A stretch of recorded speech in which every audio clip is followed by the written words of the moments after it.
Cassette Culture. For this and the next couple of episodes of Cassette Culture, I'm joined by Jerry Kranitz, and we'll be interviewing people who are working in the world of cassettes and independent publishing today. So, in this episode, we're speaking to Blake Werts, based in North Carolina and publisher of the Copy This Cassette fanzine. Anyway, Jerry. Yeah. You're here. Thanks for being here. Yeah, I'm glad to be here. I'm well familiar with Blake's zine. I discovered it as of issue 2, and I reached out to him, and I've actually been contributing. I've been writing reviews for him. He needs all the help he can get. Yeah. I went to Bandcamp, then I ordered the first 2 issues, and that's how I learned about it. And so I read these first 2 issues, and it was interesting because I reached out to him because he talked about in his editorial how he's not really a reviewer. And I reached out to him to tell him that the way he was reviewing is precisely the way I think reviews should be done. He was being really nicely descriptive. So I think Copy This Cassette benefits from him seeming to be self-consciously not a reviewer. Yeah. So before we dive into that interview with Blake, I know that you're working on the revised edition of your Cassette Culture book, which is now a publication of legend. So how's it going? It's going great. I'm almost done with the content, and I'm starting to work on formatting, what I'll call logistical stuff. I'm working on the index right now.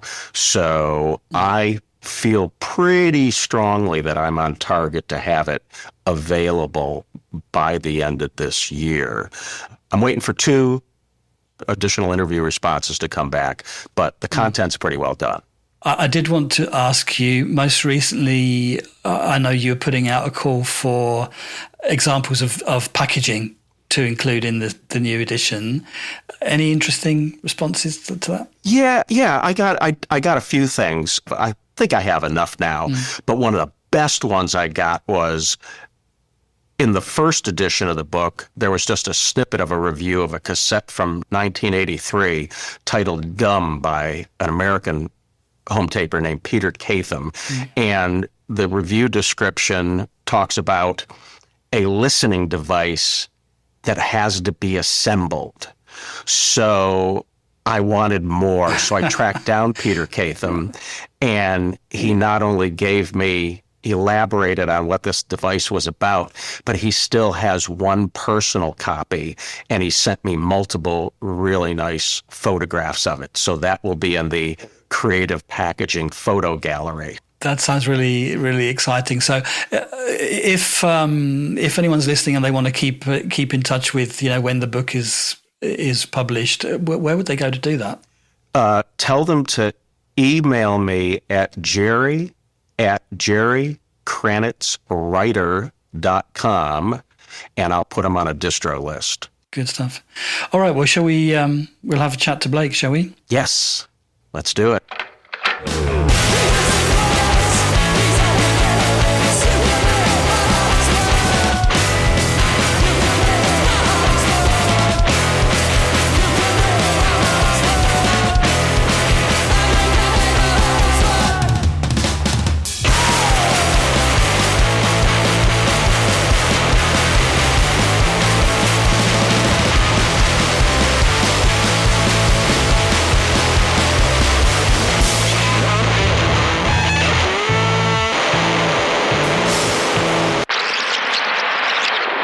Okay, well, thanks so much for jumping in this time of the morning to have a little talk to us.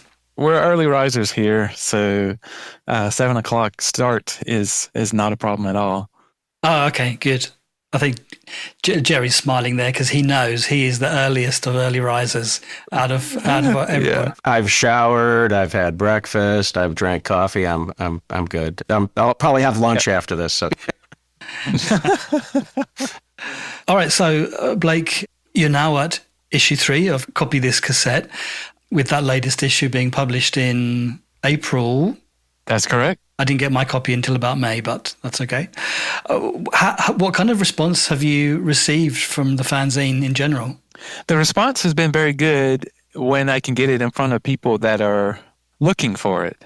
That's been the only problem, I would say. Just noticing, even from my previous experience with zine publishing, there are so many pockets of people that are just like their own little groups, they're here, there, and just finding one or two people in that particular pocket of people, or that particular clique or club or group or generation or whatever it may be, in different areas of the country, getting it in front of them, and then they spread the word within their own circle, and then, magic happens. Yeah, so I think that's a classic problem of, making your way through the network so the right people, or enough of the right people hear about what you're doing. Have you managed to sort of tap into the network of people who were producing cassettes, back in the 80s and 90s? I have a few, because I wasn't from that culture. I came into cassettes very, very, very late. Didn't even know it was a thing. Just kind of stumbled into it and thought, okay, this is my new favorite thing. But that only happened a couple of years ago. There's a Hal McGee circle that I've gotten a lot of response from, because he's very active in keeping that communication going. So I have found that pocket. From the classic cassette culture people, there's a group in the Pacific Northwest, very much younger, very active, and they are really the reason that I got started, is because it's the cassette culture kind of never went away for them in the Pacific Northwest. I don't know what's in the water over there, but they found cassettes early, and they never let go. And so there's a massive number of, almost innumerable number of cassette labels and bands and groups and musicians that come in and out of that group. So I've got somewhat tapped into that by way of Joshua James Amberson through his zine and distro, Basic Paper Airplane. And that's all I can really name. The other is just through Bandcamp, just Bandcamp exposure, where I get just random comments or contacts from anywhere, which is great because there's no tie to anybody. And some of them, like me when I first started, even back when Mini-Comix, they're so surprised that there's even any of this out there, that there are these different cultures, these different groups of people, that they get super excited about it in the way that we all do when we find like-minded people. But underlying the question is, who's missing out? It's never been about me. It's always been about my trying to expose what's going on and help get musicians and artists in front of other people's eyes that would be interested in their work. That's where I feel like I fail. There's no number. It's just trying to reach those people.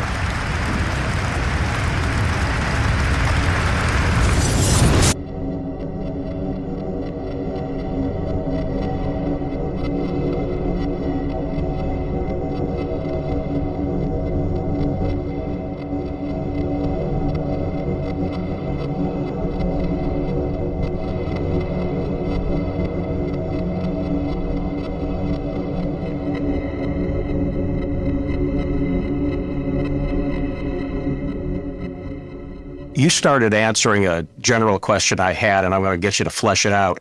I was going to ask you what inspired you to start a zine dedicated to cassettes. I'm even more interested now that you said you just kind of discovered cassettes a couple of years ago. Could you dig into that a little more? So, yeah, Copy This was my original Mini-Comix zine, and I did that from, I believe, around 2012 to 2018 timeframe. There was 60 issues monthly. A lot of work. After that, I had to take a break because if you're publishing zines for that long and that much time, there is a burnout, and I really did burn out. A few issues before 60, but by God, I was going to go to 60 just because it was a magical round number for me. Made it there, then I basically just disappeared from the zine community. 2.5, 3 years ago now, I got the itch to see what was going on in the zine community and just tried to find all of those guys and gals that I was very passionate about in terms of their zines. Ordered a bunch of stuff. I still have a whole printer box full of things that I had intended to read and try to get myself back into the community in some way. And one of those zines was by Joshua James Emerson, Basic Paper Airplane, and subtitled The Cassette Issue. And I read that issue and I thought, holy moly. It just basically presented this entire world of cassettes that I did not know existed.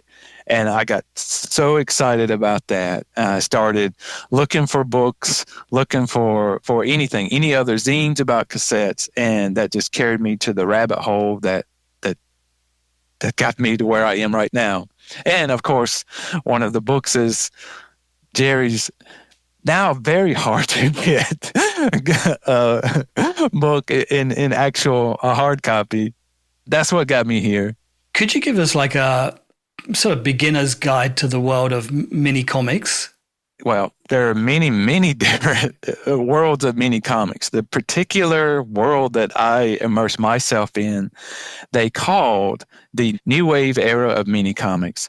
And essentially that grew out of a bunch of hippie, very outsider artists that wanted to break into the scene in the early to mid 70s, but for various reasons, often just because they didn't belong to the right club, they weren't getting published. So what they did themselves is started making little 8 and 12 and 16 page Mini-Comix themselves, and they would sell them, ironically, for 7 cents. I don't know where that price came from, but they would sell them for 7 cents, and then eventually later it became a dime, and then a quarter, and 50 cents. So this group of people that I got interested in just basically came out of a book that Michael Dowers had put together called The New Wave Era of Mini-Comix. And just flipping through there, and in the very back, Michael happened to put a list of email addresses. You may or may not be able to find some of these people, but here are their last known email addresses. And I contacted as many as I could, and one came back. He says, yeah, we're still doing it. There's a show coming up in Columbus, Ohio, called the Space Show. You can come visit us and see some of these old farts that are still doing this. And so I thought, well, man, space is not that far of a drive for me, 7 or 8 hours. So I talked my wife into just letting me go, and I did. And I met all these guys, and I thought, okay, yeah, this is a new home for me.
I first found out about Copy This Cassette through Hal, and I ordered the first 2 issues through Bandcamp. So how did you decide to sell through Bandcamp? Do you have other distribution mechanisms? Bandcamp was a choice I made because I knew I wanted to also try to release cassettes myself. And I figured, well, instead of trying to put together a website or something like that on my own, I would just use Bandcamp as a way to do both. But I couldn't afford to do this larger, more pages format for free. And I also wanted to use Bandcamp as a means to just try to put it in front of people I didn't even know needed it. Other distributions, I have a couple of other zine distros that are carrying it. In Asheville, I put it in a couple of bookshops, record shops, but that's really the extent of it right now. Where are most of your orders coming from? I know of at least one you got from overseas, but are you getting many outside the U.S. or? I would say maybe a couple dozen different outside of the U.S. addresses so far. It would likely be a lot more if postage just wasn't the ridiculous monster that it is now. I feel terrible every single time I get an order from Germany or the UK or Australia or wherever. It's $3 for the zine and it's like $18 for postage, and I'm like, man, I hope they don't get upset with me when they receive the zine and they go, is this all I get for $25? Oh, don't worry. We're all having to swallow that particular frog at the moment to get these kind of things to us.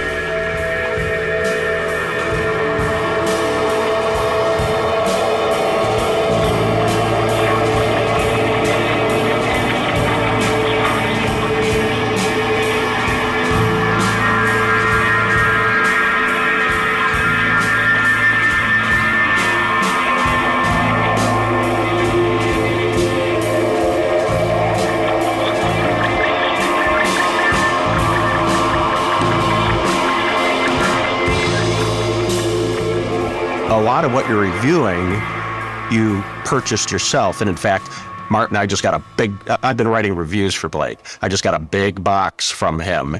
And I was surprised to learn that you had purchased those. Are you starting to get submissions from artists and labels? A few have been coming in. Honestly, not as much as I thought. I don't know why the submissions aren't coming. Maybe it's because they don't like the type of reviews that we do. Maybe they don't like paying the postage to send the stuff. Some just want to send me a link to a Bandcamp page or something and say, listen to it online. And that's against the rules. If I don't have the physical item, it's not getting reviewed. Of course, the first issue, there were none. The second issue, I got a few in. For the third issue, a few more. I think for the fourth issue, there's maybe 8 or 9 at this point that have come in. Which, I mean, that's not bad. I certainly can't complain. That thing that you just brought up about wanting to review actual cassettes that have been sent to you. What makes that important for you? Because I think that's also a feature of getting the zine itself. It's it's not a web page. It's a real thing. So it honestly grew out of a situation that I found myself in my previous zine. There were several people from the UK and from Europe. They would want to send me digital versions of their Mini-Comix to review, and one of the rules, like one of the aesthetics of the Mini-Comix scene, is that you had the thing in your hand. I mean, there was more than just a picture. There was the paper. There was the tactile feeling of it. How was it printed? What kind of printing technology was used? All of this you do not get in a digital version that's just up on my computer. Another thing, this is all intended to be analog, analog And the cassettes idea is that it's that reasonable? Probably not. I'm sure there are some people that are going, "Well, you're missing the point. It's about the music." I understand that. I understand it's about the music, but this is about cassettes. This is not just about the music.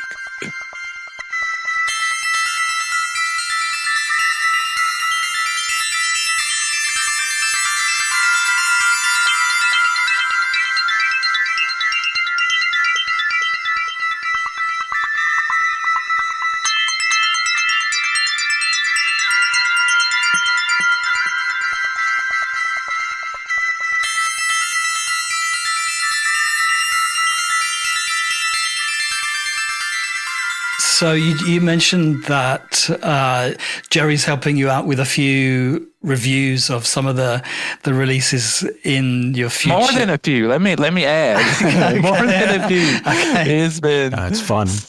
Superbly helpful. Last issue and this issue. It's I'm humbled to have someone like Jerry to help. So, do you have other contributors, writing articles or reviews? So yes, I've got two more that I can pretty much depend on. There's Jerry. There's one that goes by Lama Toru. I won't give the real name. Yeah, I won't give the real name. And then Carl Kruger. Also submits. Mm-hmm. That one of the goals in creating Copy This Cassette was to get other people to help write the reviews. I'm certainly not a musical reviewer. That is not my background. I only can say what things mean to me or how things sound to me or how I feel when I hear it. And I want the zine to have several different voices so they can get different, I guess, viewpoints or vantage points or flavors of what a music review can be like. One thing I didn't want to do was have reviewers just write gobs and gobs of stuff, and by the end of it, all you've learned is that, well, they're good at metaphors, but I still don't know a damn thing about what he's just written about. Am I interested in this piece of music or not? I have read a lot of those, and I don't want that, which is one reason why I always want to call our reviews snapshot reviews. I want them intentionally to be short. If you're hitting 200 words, I'm beginning to question what your motives are. So I want you to stay within 200 words. It's not about showing your feathers around in front of everybody. It's really about the music itself, and that's where I want it to go. Yeah, those editorial guidelines are really important, I think, to shape the character of what you do. People mm-hmm. always need mm-hmm. some sort of framework. So, and that also helps us have a larger number of reviews in the zine, because I'm trying to limit it to no more than 64 pages for various reasons, mostly financial. And if we can keep the reviews to that length, then we can get a good 60, 70 reviews in there in a single issue.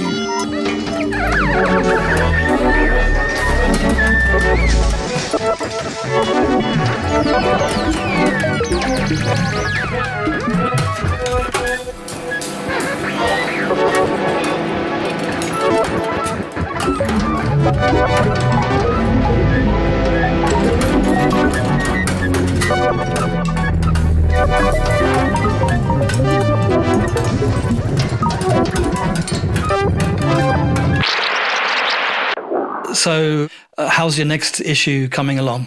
It's coming along pretty well. I never will say it's coming along fabulously, because things always happen. Articles are not submitted to me. Things change. Interviews fall apart. which they do. Sometimes the interviewee just loses interest and they just don't respond anymore. So you've got a partial interview that you can't do anything with. But so far, it's looking like we're on track for an August release for the next issue. Trying to do 3 a year. Yeah, I can understand that with that volume of reviews that are being done for each issue. It's a considerable amount of effort, isn't it? Is there anything you can share about who might be interviewed or who might be writing an article for that next issue? Yes. So currently I'm interviewing Ryan with Ingrown Records cassette label. I wanted this time to have someone younger, someone actively running a record label, though they mostly are issuing cassettes.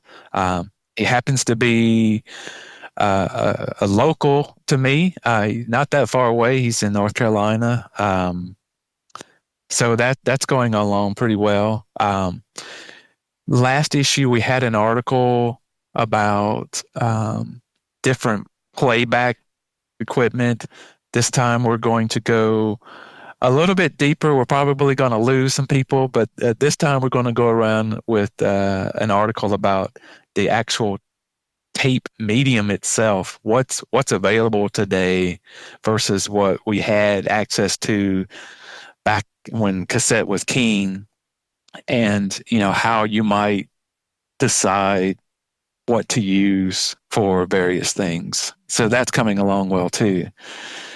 Though it's going to be a pretty geeky, nerdy article. Probably people will skip past that one. No, we're sold. We're sold already. Yeah, I like that. Yeah. So I guess for the older crowd, we'll be very interested. So yeah, amazing. Those are the two that I can tell you about. All right. Okay, cool. Yeah, it's been really brilliant to talk to you, Blake, and really appreciate all the efforts you go to publish this zine and, keep on reaching a new audience with it. Oh, you're welcome. You're welcome. This has been great. Thanks for having me on. Yes.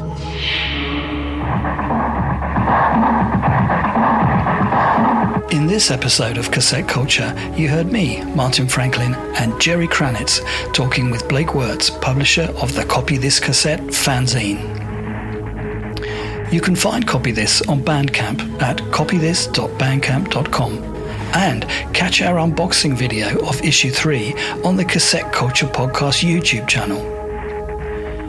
Music was Step On Me by Hydrone from Live at Nelsonville 2022 on Clean Demon Records. In-0 by Kozo Inada from Kozo Inada and Franz de Waard on Temporary Mountain. Post-Surgical Blues by Versioning from Cloud Plateau on Ingrown Records. Alamogordo by FUZZ Unlimited from Journey to the Seventh Planet on Illuminated Paths. Hippie by Versioning from Cloud Plateau. Under Garbage by Cody Brant and Kruger from Smoke Detail, released by Copy This.